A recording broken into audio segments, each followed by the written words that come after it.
Hello YouTubers, welcome back to my little channel. First of all, thank you to everybody who's made comments on the video I made on my end of year review on my BMW R1250RT. This video isn't really about the BMW, possibly sideways it is, but it's not really, it's other news, startling other news. So if you watched my channel for a while and you've seen a few of my videos, you may be aware that I actually have two bikes. I have the BMW R1250RT, great bike, love it to bits. I also have a Triumph Thruxton, which is a 2016 bike on a 66 plate with about 4,500 miles on it now. When I got it, it had 800 miles and I got it in August 2018. I posted a video back in the summer when I took it out for a ride saying I was thinking of changing it. And the reason I was thinking of changing it, apart from the fact that I quite like chopping and changing bikes, is around here I use it really for very similar rides that I would use the BMW for.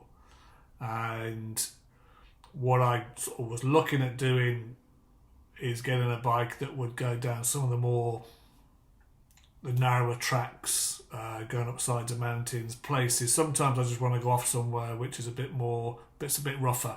And while the BMW would probably do those routes, I'm not always that confident that if I did a wrong step or it went over at a low speed, I could do some damage. And sure, you all know BMWs are pretty expensive to repair.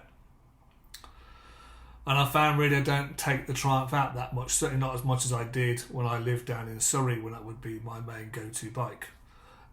So I was looking for something different, something that had a bit more off-road capability. I'm not going to go bouncing off-road and doing big flies and tricks and stuff.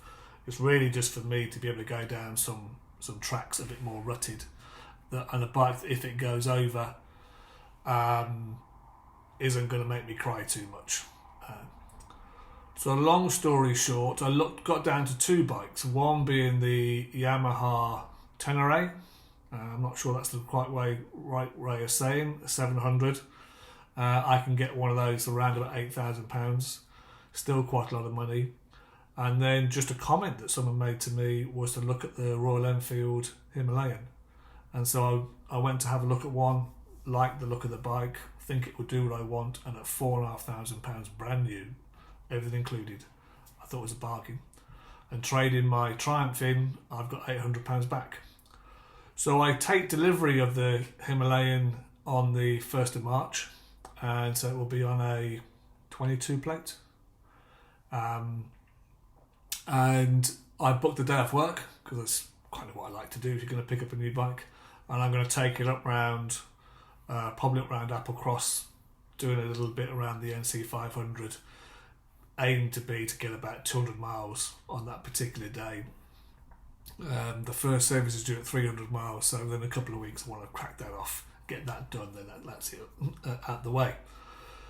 And I plan to use it just to say what I said.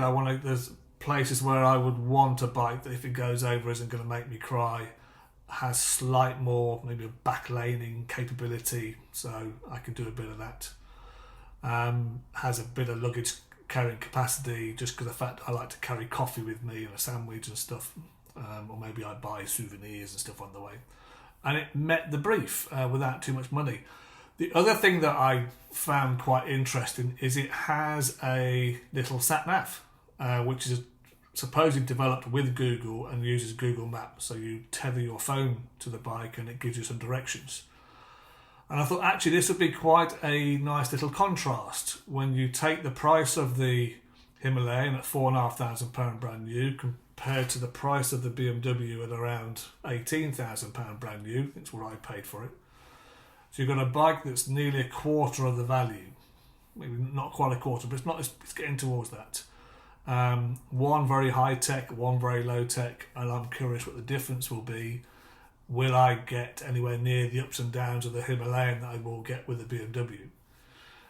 So that's my announcement. We 1st of March take delivery of the Himalayan. Triumph will be gone, and some of the films that I do when I go out will be based on the Royal Enfield and not on the BMW. A lot of other trips will be based on the BMW. So if you've got any comments or any suggestions, stick them down in the comments below. But have a great day. Thanks for watching. Bye.